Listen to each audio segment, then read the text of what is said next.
Welcome to How to Build the Future. Today our guest is Mark Zuckerberg. Mark, you have built one of the most influential companies in the history of the world, so we are especially excited that you are here. I'm not sure where to go from there. Well, why don't we start with just the early days of Facebook? Tell us what it was like when you started it. Sure. So for me, the thing that I was really fascinated by, and always have been, is people, right? And how people work. When I was in college, I studied psychology and computer science. And one of the things that you learn when you study psychology is that there are all these parts of the brain which are geared just towards understanding people, right? Understanding language, how to communicate with each other, understanding facial expressions, emotions, processing. Yet when I looked out at the internet, right, in 2004, which is when I was getting started, you can find almost anything else that you wanted, right? You could find news, movies, music, reference materials.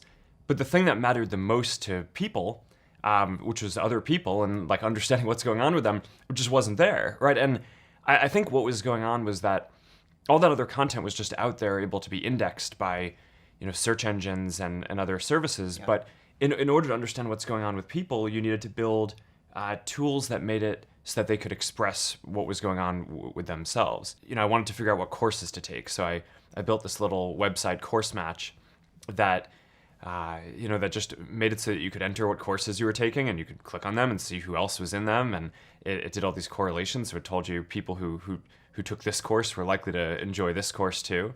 And the thing that just struck me from the beginning is, people would just spend hours clicking through here are the courses that people are taking, and wow, isn't it interesting that this person is interested in these things? And it was just text, right? There was nothing that was like super interesting there, but that just struck me as, people have this deep thirst to understand what's going on with those around them. And there were probably 10 other things like that I built when I was at Harvard before I actually got around to building the first version of Facebook that kind of added a lot of these things together. Did you think Facebook was going to be a company when you started?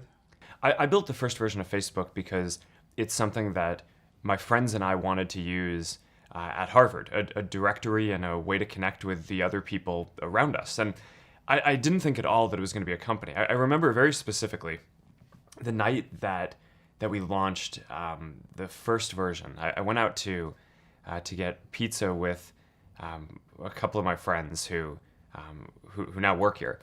And I remember really clearly we were talking about how one day we thought that someone was going to build a community like this for the world, and that would be some company. But it clearly wasn't going to be us. I mean, it wasn't even. It didn't even occur. Yeah, no, I mean, it wasn't even an option that we considered that it might be us. I mean, we just weren't focused on building a company back then. We were just building something that we thought would be useful at our school. So as you look back, is there something that made Facebook different from the other projects that you had built that allowed it to turn into the company it is today? Well, for one, I think we kept going, right? So, I mean, the others, Course Match and, just the other different crowdsourced tools, they kind of served their purpose, and then we were done. Whereas with Facebook, there was just such, people loved it, right? And had such an intensity of using it. I think within a couple of weeks, 2/3 of students at Harvard were using it. And all these other students at MIT and other local universities were writing in asking us if we could open up Facebook at their school. So we kind of just followed that, right? And again, I didn't set out, and my roommates didn't set out to build a service that we were going to turn into a company, but we just kind of followed what people wanted, and that led us to expand it to all these other schools and eventually beyond schools, and to at some point. Once we'd hired a bunch of people, we decided to turn it into a company and go for this mission of connecting the world. But that's not where we started. As you think about where you did start, is there other advice that comes to mind that you give to other people that want to build products that you can take away from the early days of Facebook? Yeah, I always think that you should start with the problem that you're trying to solve in the world and not start with deciding that you want to build a company. Right? I mean, the best companies that get built are things that are trying to drive some kind of social change, even if it's just local in one place.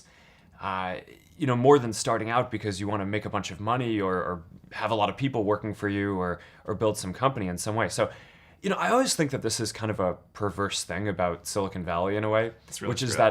that, people decide often that they want to start a company before they even decide what they want to do. And that just feels really backwards to me. And, for anyone who's had the experience of actually building a company, you know that you go through some really hard things along the way. And I think part of what gets you through that is believing in what you're doing and knowing that what you're doing is really delivering a lot of value for people. And that's, I think, how the best companies end up getting made. I want to talk for a second about low points, because I think people never appreciate how bad they really are. And I think it's always Yeah. reassuring to hear that even Mark Zuckerberg went through some serious low points and came out okay. So can you tell us about some of the hardest parts in the early history of Facebook?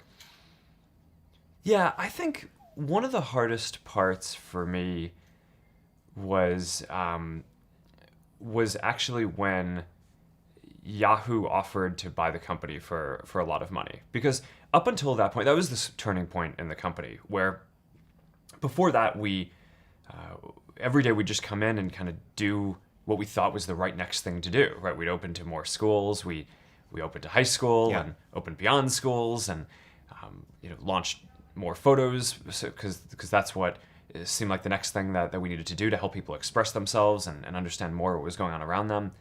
But then, Yahoo came in with this really meaningful offer, right? I mean, $1 billion for. And this was how far into the company? It was a couple of years in, Okay. right? And we had 10 million people using the product at the time, right? So it wasn't as if it were obvious that we were going to succeed far beyond that. And that was the first point where we really had to look at the future and say, wow, is what we're going to build going to actually be so much more meaningful for this? And, that caused a lot of interesting conversations in the company and with our investors. And, at the end of that, Dustin and I just decided, no, we think that we can actually go connect more than just the 10 million people who are in schools. We can go beyond that and have this really be a successful thing. And we decided to go for it. But that was really stressful because a lot of people really thought that we should sell the company. And for a lot of folks who joined a startup, I feel like at that point I hadn't been very good about communicating that we were trying to go for this mission. Yeah. We just showed up every day Yeah. and just kind of did what we thought was the right next thing to do. So for a lot of the folks who joined early on, they weren't really aligned with me, right? For them, they joined and, being able to sell a company for $1 billion after a couple of years was like a home run, right? And it is a home run, right? Totally. And that's, I think that's, I get that. But, that I think that the fact that I didn't communicate very well about what we were trying to do caused this huge tension. And the part that was painful wasn't turning down the offer. It was the fact that after that, huge amounts of the company quit because they didn't believe in what we were doing. Right? I mean, if you look at the management team that we had, Did that whole management team leave? the whole management team was gone within about a year after that. Did you ever regret that decision in that period? Like, were there times where you were like, well, we should have sold? I got really lucky because, not only did what I believed in end up working out, but it ended up working out pretty quickly, right? So it literally, I think this was in the summer of 2006, and by, I think the next month after that, we launched Newsfeed, right? Which now 10 years later, looking back at it, is, one of the most used products in the world. And then we launched the ability for anyone to sign up, which immediately started growing the community. So within a few months after turning down the offer, I think it was actually pretty clear that it was the right decision. But I think since then there have been much harder decisions Yeah. that we've had to make. Where sometimes you have to bet on something and either bet the direction of the company or bet billions of dollars on something, and it's not going to be clear whether you're right for 5 or 10 years. And that I think actually can end up being much harder than this That's one. what I want to talk about next. But before we go there, have you ever thought about selling the company again since? No, after that point, 'Cause I was just yeah, got that out of the way. We're going to Yeah. hire people that want to be here for a long time. And yeah. cool. Yes, so I want to talk about one of the most common questions we get from people building products is how to decide what to build, how to figure out when to bet the company, how to do something totally new. Yeah. And I think one thing that Facebook has done incredibly well is figure out what to build and build this repeated innovation culture, which I think is like the hardest thing to do in business. So How have you done that, and how do you advise other people to do the same? I think the key is building a company which is focused on learning as quickly as possible. Right? Companies are learning organisms, and you can make decisions that either make it so that you learn faster or you learn slower. And in a lot of ways, building a company is like following the scientific method, right? You try a bunch of different hypotheses, and if you set up the experiments well, then you kind of learn what to do. And I think that's an important philosophy. So there are all these different decisions that we make inside the company, everything down to really empowering individual engineers. We invest in this huge testing framework, right? At any given point in time, there's not just one version of Facebook running in the world, right? There's probably tens of thousands of versions running because engineers here have the power to try out an idea and ship it to maybe 10,000 people or 100,000 people, and then they get a readout on how that version of what they did, whether it was a change to show better content in newsfeed or UI change or some new feature, they get a readout on how that version performed compared to the baseline version of Facebook that we have on everything that we care about, how connected people are, how much people are sharing and how much they say that they're finding meaningful content, business metrics like how much revenue we make and engagement of the overall community. And by running tens of thousands of different experiments and putting the power in people's hands to try all these different things, you can imagine we just make so much more progress than we could if every change had to be approved by me, right? Or every idea had to come from management. So I do think that there's something very deep about building this, learning culture and moving quickly towards that just helps you get ahead over time. What about the bigger bets, like making a large acquisition or the rollout of newsfeed or something like that? How do those decisions work?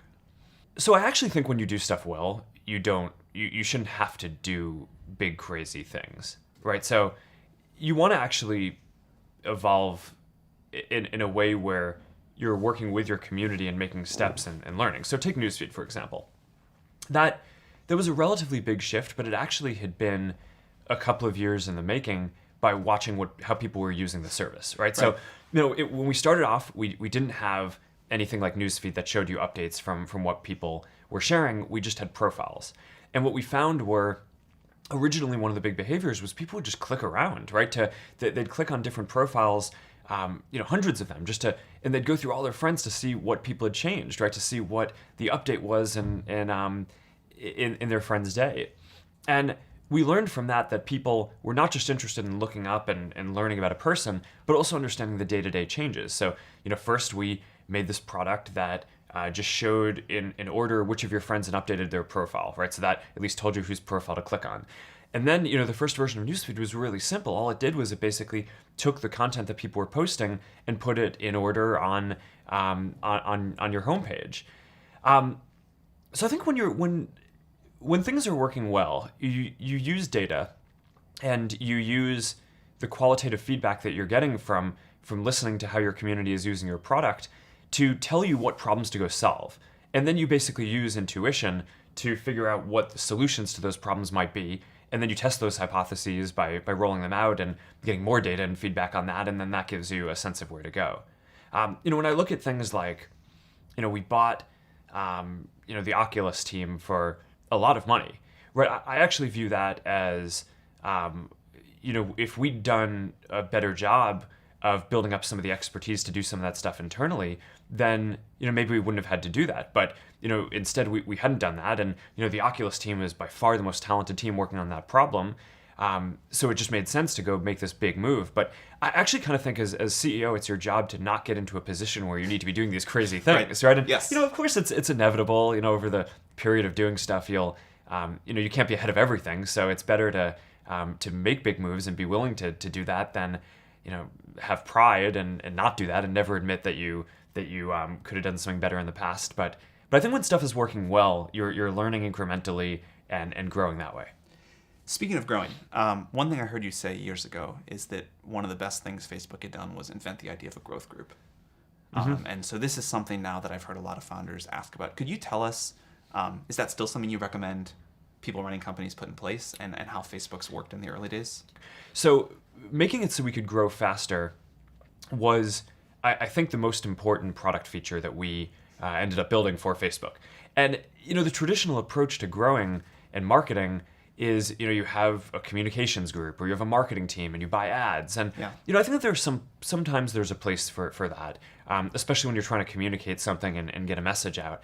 But if you're actually trying to grow a product, I think often the best levers for doing that are within the product themselves and getting people in your community who enjoy what you're doing to evangelize that to their friends and getting that to happen as efficiently as possible. So there's no magic in the growth group that we built that other people can't replicate. It's just being very rigorous with data, investing in data infrastructure, so that way you can process all these different experiments and learn what people are trying to tell you, and then go invest engineering and actually trying to grow the community, because I think that's the most important feature for a lot of networks.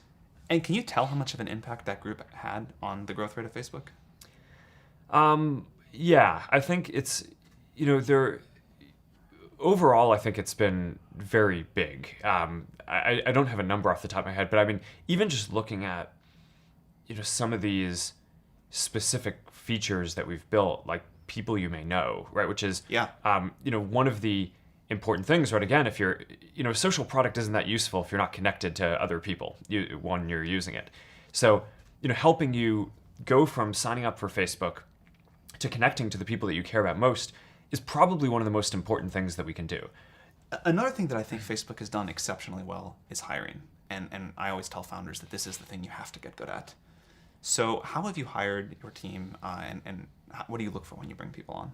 If you think about it, I started the company when I was 19, right? So I can't institutionally believe that experience is that important, right? Or else I would have a hard time reconciling, myself, right?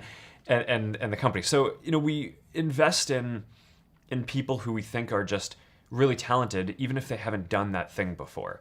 And, that applies to people who are fresh out of university, as well as, people like, the CFO who took the company public, had not taken a company public before, right? And a lot of his background was in, production, development at Genentech before. So, just focus on really talented people. And so if you don't have the experience to look for, how do you assess someone's raw talent?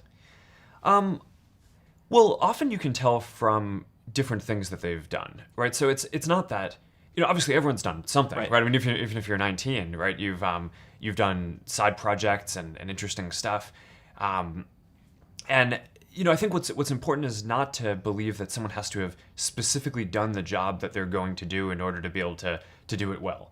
One of the things that I think we've done well is just given the people at the company a lot of opportunity, right? So, it's not just me who started when I was 19 and now, I'm running this big company.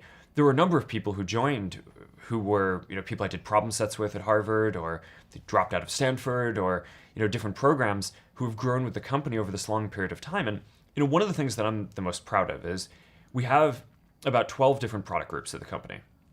And all of the people who are running them, with the exception of one, did not join the company running a product group or reporting to me. That's amazing. And the one exception is David Marcus, who was the CEO of a $50 billion public company. So, so I'm pretty happy that he's on board, and having him run a product group, I think, is a pretty big coup too. But literally, none of them started off reporting to me. They all started off in different roles. Some were engineers, some were data analysts, some were product managers, and they've all grown. But I think what happens is, people see that you create opportunities for people, and that also, I think, keeps the best people engaged and makes the best people want to come work at your company, because they feel like, oh, I'm going to get those kind of opportunities too. Cool. Yeah. What are you most excited about over the next 20 years? What do you think will be the major transformations? How will Facebook transform? How do you think the rest of the world will transform? So we have this 10-year roadmap. That was great. 3 of the big changes that we want to see in the world. And we're focused on 3 things. Connectivity, right? So getting everyone in the world on the internet. Right now, more than half the world is not on the internet, which is, I think a lot of people in Silicon Valley probably take this for granted, right? The internet, because it just is not uniformly available. And if we want to solve a lot of the big challenges of the world today, they're not problems that any one group of people or even one country can solve, right? They really involve coming together and giving everyone an opportunity to participate in solving them. So I think connecting everyone is really a key thing, which is going to be great for people around the world. The next one is AI. I think that that's just going to unlock so much potential in so many different domains. And we use it at Facebook for a lot of different things, for showing people content that they're going to find more meaningful, for making sure that you connect with the people you actually care about on the service. But in a lot of ways, the work that we're doing on AI to push the fundamental, state of the art forward is exactly the same stuff that's going into systems that diagnose diseases better, right? Or find better drugs to treat people, or that other companies are using when they build self-driving cars. And these are things that are going to save lives, right? I mean, if you can, I heard this story recently that at this conference where someone has built a machine learning application where you can take a picture of a lesion on someone's skin, and it can detect instantly whether it's skin cancer with the accuracy of the best dermatologists and doctors in the world. So, who doesn't want that, right? I mean, now, you're going to be able to put the power in your doctor's hand to become the best doctor in the world at that thing. Everyone will be the best doctor in the world. And that's a really fundamental thing, right? That, I get a little bit frustrated, I think, when people, fearmonger about AI and how it could end up hurting people, because I think in many real ways around diseases, around driving more safely, this is going to save people's lives and push people forward. So that's a really big deal, I think, for the next 10 years. And then, the next thing that I always think is going to make a big difference is, every 10 or 15 years, there's a new major computing platform that comes around that allows people to do completely different things than they could do before, right? So, 20 years ago, most of us were using desktop computers. They were kind of clunky. We used them in work because it made our work more productive, but most people didn't use them for fun. Now we have phones, which help us connect with each other, and they're much more human devices. But there's going to be another platform after that, and I think that's going to be virtual reality and augmented reality. And that, I think, is just going to help people, be more creative, experience what other people are feeling much more immersively than we even can through video and things like that today. So I'm really excited about that trend as well. So you were 19 when you started Facebook. One question we hear a lot at Y Combinator is, I'm 19 today. I really want to, do whatever I can to make the world better. What should I do? So how do you advise people who are 19 today and want to impact the world like you have? I always think that the most important thing that entrepreneurs should do is pick something they care about, work on it, but don't actually commit to turning it into a company until it's working. And I think that if you look at the data of the very best companies that have gotten built, I actually think a tremendous % of them have been built that way, and not from people who decided up front that they wanted to start a company, because you just get locked into some local minimum a lot of the time, a local maximum. I totally agree. And just to make this point, how far into Facebook did it actually become a company? I don't know. I think it became a formal Delaware company when Peter Thiel invested about 6 months in. When we were first talking to Peter about raising money, Dustin and I were very clear with him that we were planning on going back to school. Right? I mean, I started Facebook when I was a sophomore. We took the summer off, right? No classes over the summer. We were working on it. And then, our stated game plan was to go back to school in the fall and continue working on it then, but not sit in an office and work on it full time. And Peter was just kind of all right, sure you are. I guess he knew better than we did. You think he just believed that you weren't actually going to go back to school? He must have. I mean, you'd have to ask him. But yeah. I will. We're interviewing him in this series. I will there ask you go. That question. So I think he would probably say that he knew that we were not going to go back to school, or believed that he could talk us out of it. But he didn't have to. It was pretty clear that the amount of work was just growing so quickly. But we actually didn't drop out immediately. We told Harvard that we were taking 1 semester off. And then we told Harvard that we were taking another semester off, and then a year off. And then after that, we kind of decided we weren't going back. Speaking of Peter, and sort of a closing question, what's the best piece of advice he ever gave you? I think Peter was the person who told me this really pithy quote that in a world that's changing so quickly, the biggest risk you can take is not taking any risk. And I really think that that's true, right? I mean, a lot of people, I think that, whenever it comes to, whenever you get yourself into a position where you have to make some big shift in direction or do something, there are always people are going to point to the downside risks of that decision, and locally they're maybe right. I mean, for any given decision that you're going to make, there's upside and downside. But in aggregate, if you are stagnant and you don't make those changes, then I think you're guaranteed to fail, right? And not catch up. So to some degree, I think it's really right that over time, the biggest risk that you can take is to not take any risks. That is a great place to leave it. Thank you very much. All right.